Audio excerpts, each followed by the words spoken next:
Throughout the years, News Channel 6 has been honored to impact the lives of thousands of families in need. It's our way of giving back to the community we proudly serve. Sponsored by Aiken Regional Medical Centers and Bath Fitter. Oh, Grace, this one's from your stepdad. Thanks, Chris. This one's from Lily. Lily. Great. Let's have a note. It's perfect. You know this. Fort McHenry. Good job, Grace. Thanks, Chris. I just wanted to say a big thank you to my mom and Chris. Where did you guys meet? Psychology class. Wow.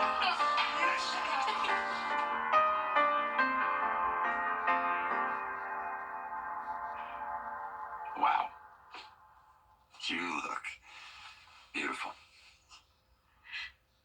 Thanks, Dad.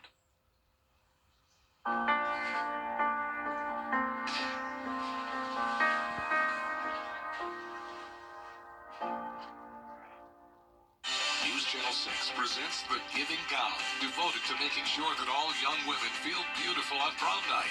Join us on Saturday, March 9th at First Baptist Church in North Augusta from 9 a.m. till 12 noon. We'll have a large selection of prom dresses to browse, try on, and take home for free. So don't miss this opportunity to create memories that will last a lifetime. The Giving Gown, proudly sponsored by Bridgestone, Bath Fitter, Aiken Regional Medical Centers, and News Channel 6. Hey there, I'm Anna Christina. Coming up this week, I'll have a special guest appearance from a local makeup artist to chat all things makeup, plus our Community Connection champion, Carrie and Stephanie from Child Enrichment will join us this Friday at 12:30. There's nothing little about Hyper 6 Skyview Network, sponsored by Terry Lambert Hyundai. It's going to be a cloudy and rainy start to the month of March. Also a cool one. High temperatures only topping off in the upper 40s through mid-50s. I'll have all the details on that coming up. Right now, News Channel 6 at 6. Work underway at Olive Road. Why some in the area want the city to keep the underpass open, as your News at 6 starts now. Live from Television Park, this is WJBF News Channel 6 at 6. Good evening, everyone. I'm Jenny Montgomery. I'm Brad Means. Thanks for joining us. Coverage you can count on begins with a bicyclist struck by a train in Columbia County. It happened this afternoon on Washington Road at Baston Road. Nikita Dennis live there with the story. Nikita? Yeah, the Columbia County Sheriff's Office is still on the scene monitoring the area after one person was hit by a train. According to the Sheriff's Office, one person is dead after a train accident here near Baston Road and Washington Road. Authorities do confirm that the person was on a bicycle at the time. Authorities say due to the incident, traffic is being diverted along Washington Road, but traffic is still moving steady and cars are still moving steady through the traffic light, as you can see right now. We'll have more information as it becomes available, but for right now, live in Columbia County, Nikita Dennis, WJBF News Channel 6. It is time now for our first check of the weather. And for that, we turn to meteorologist Jenna Petracci. Well, not much sunshine today, guys. It's been a real cloudy one. Here's a live look at all that cloud cover on our Terry Lambert Hyundai Skyview cam at Doctor's Hospital. It hasn't been very rainy today, though. All that rain came through yesterday, and we'll have a few more showers possible tonight, but the bulk of the rain won't come again until tomorrow morning. Notice the temperature change, Matt, pretty drastic. All of us around 20 to 25 degrees colder than it was this time yesterday. We were near 80 yesterday, and now we're back into the 50s. Augusta at 53. 51 in Thompson and Evans, Swainsboro at 55, Wrightsville, you're at 56, and 52 in Edgefield. So everyone is in the 50s, dew points are in the 20s, and even some teens down in Wrightsville. So a very dry air mass in place for now with much lighter winds compared to yesterday. Those are coming in from the northeast, 7 miles per hour in Augusta, 5 in Aiken, 7 in Barnwell. No longer have to worry about any of those high wind gusts. Satellite radar showing this blanket of cloud cover. A little bit of clearing happening in our western counties now, but for the most part, it will be cloudy still tonight all the way through our Friday. Here's the setup. We have high pressure to our north, a stationary front to our south. Whenever this happens, we are put in the wedge And when we have the wedge, that means it's going to be cloudy, it's going to be cool, and it's also going to be rainy starting tomorrow. Scattered showers over in Alabama now approaching the border of Georgia. Some of those will move in late tonight. But here's all the rain that's coming our way tomorrow. And this stationary front will continue to push towards the north, bringing us a better chance of rain by Friday afternoon.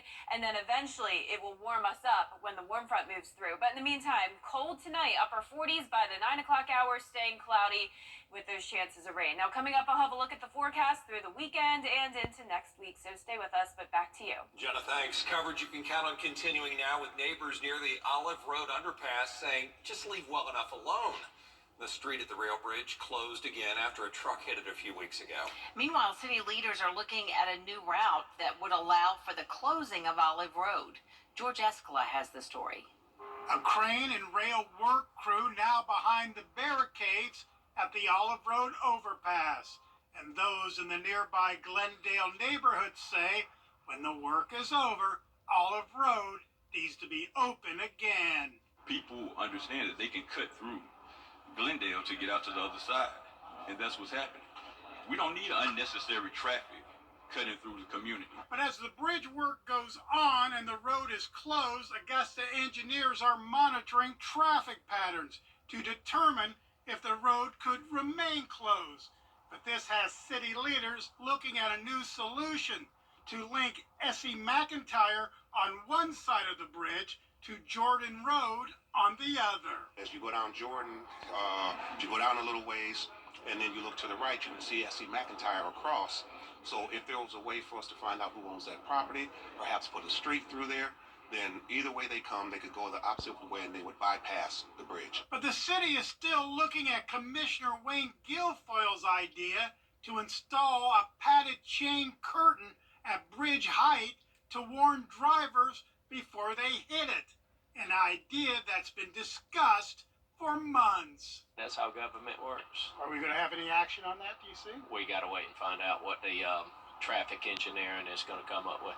But nearby residents want the talk to be about the curtain, not closing the road. Why wasn't a study to do that first before you're thinking about closing down a neighborhood or communities? The bridge work will keep it closed until May, and traffic engineers say they will make a report to commissioners on whether the road could be closed or a new detour made, likely in June. In Augusta, George Escala, WJBF, News Channel 6. Coverage you can count on continues with improvements coming to Augusta Regional Airport just in time for Masters. Last year, the airport received more than $500,000 from the Federal Aviation Administration. Bria Smith joins us with more on how those improvements are benefiting passengers. That's right, Jenny. With Masters Tournament more than a month away, Augusta Regional Airport is preparing for an influx of patrons and flights. The airport has been making improvements year-round, like a new off-campus car rental, maintenance service area, jet bridges, and more potential projects.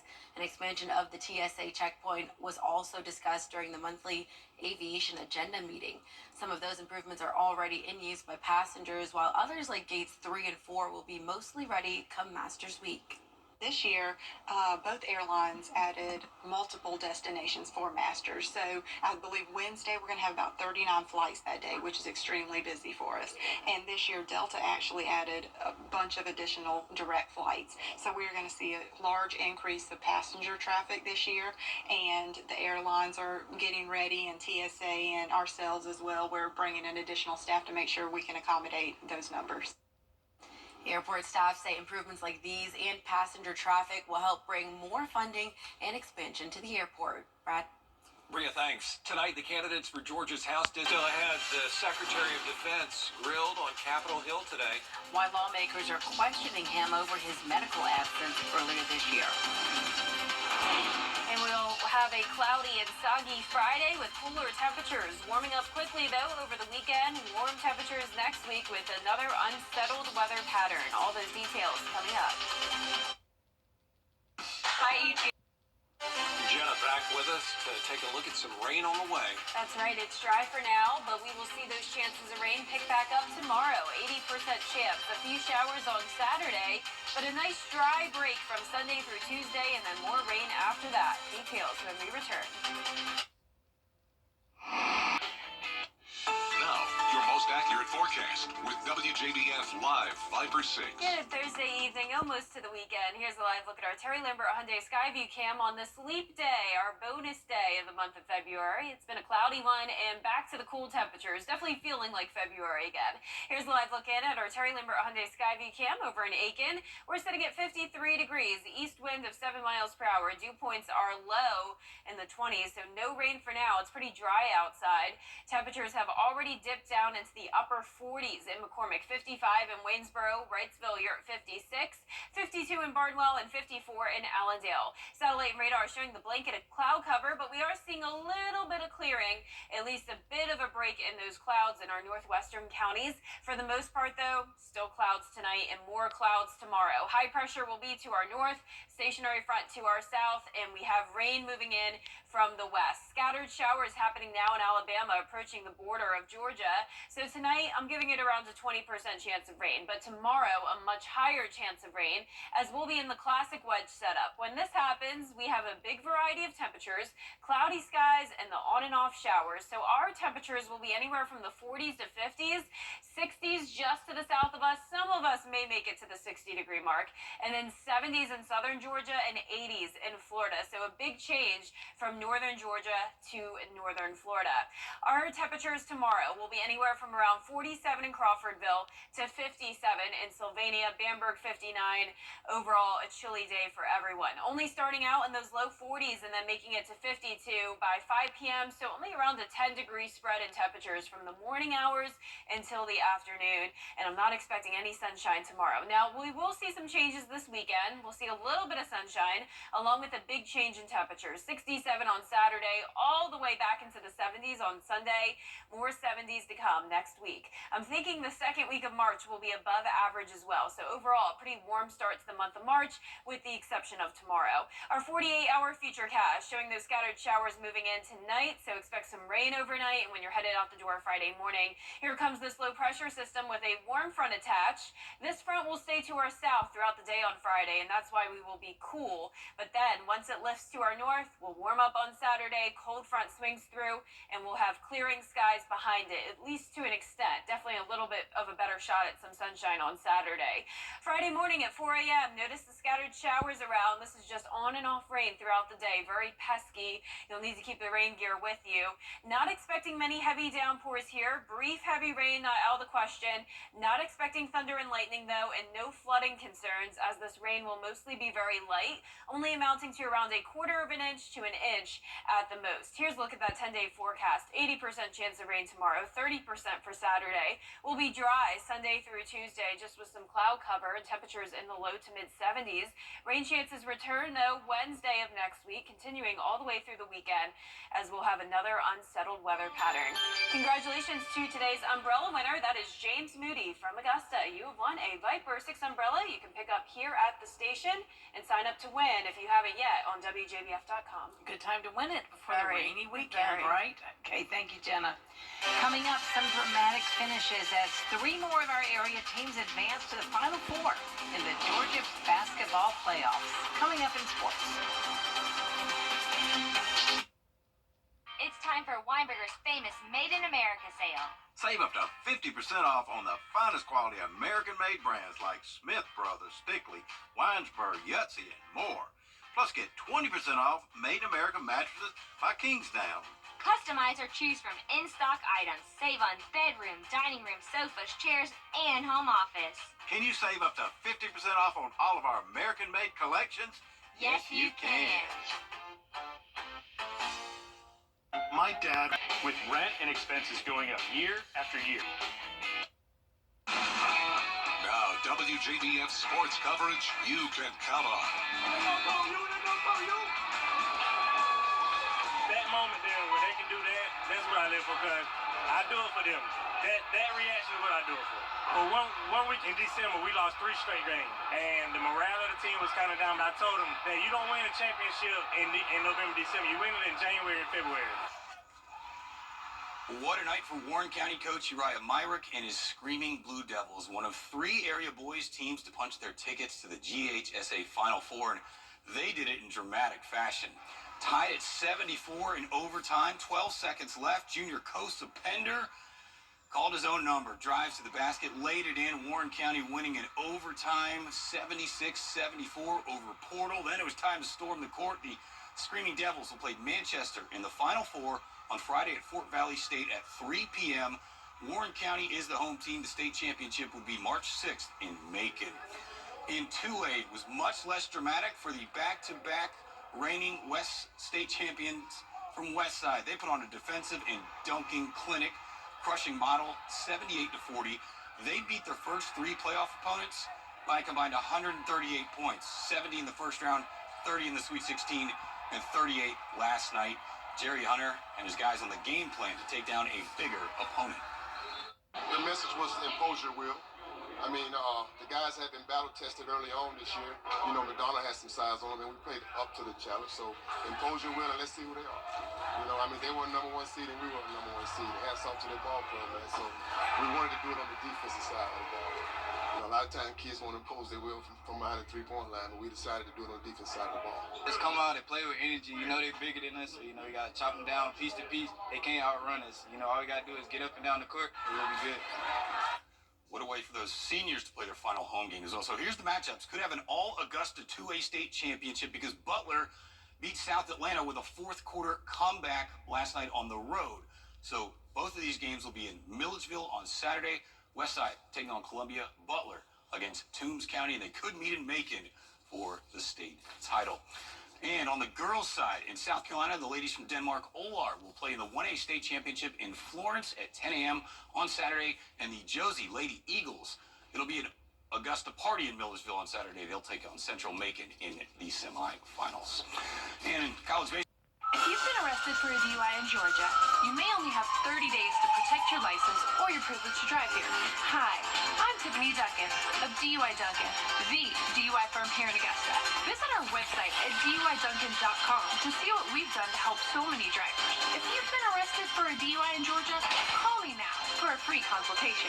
While the firm, of course, cannot guarantee results, we do guarantee hard work and fast action. Remember the name, DUI Duncan. It's so hard to predict a sick kid who just keep getting sicker. But we needed to be together as a family. My family is my entire life. My family means the world to me. When we're together and we have support from Ronald McDonald House, we can be a little stronger. They provide food and a place to rest your head, and they will help you through every step. That's what gets you through every day when you don't know how else you're going to make it. It makes you feel like you're not alone. News Channel 6 invites you to take your cooking to the next level. In the Kitchen with Miss Darlin. Check it out now at WJBF.com.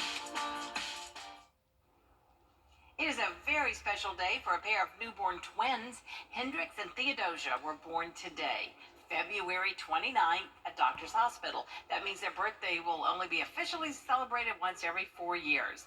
They're part of a military family who's stationed in Guam. The father was reassigned here while mom Brittany was 30 weeks pregnant. The twins will celebrate their official first birthday in 2028. And if you are one of those leap year babies yourself, happy birthday. I think it's pretty cool since they're twins. One could celebrate on February 28th, the other on March 1st. They could, that's right. So they can have their own birthdays. And then every 4 years have together. Our 10-day forecast showing the clouds and rain tomorrow. Mostly dry over the weekend, though, and getting warmer. High of only 52 tomorrow, but then 72 Sunday. That is our report for now. News Channel 6 at 7 is coming up after World News Tonight, I should say.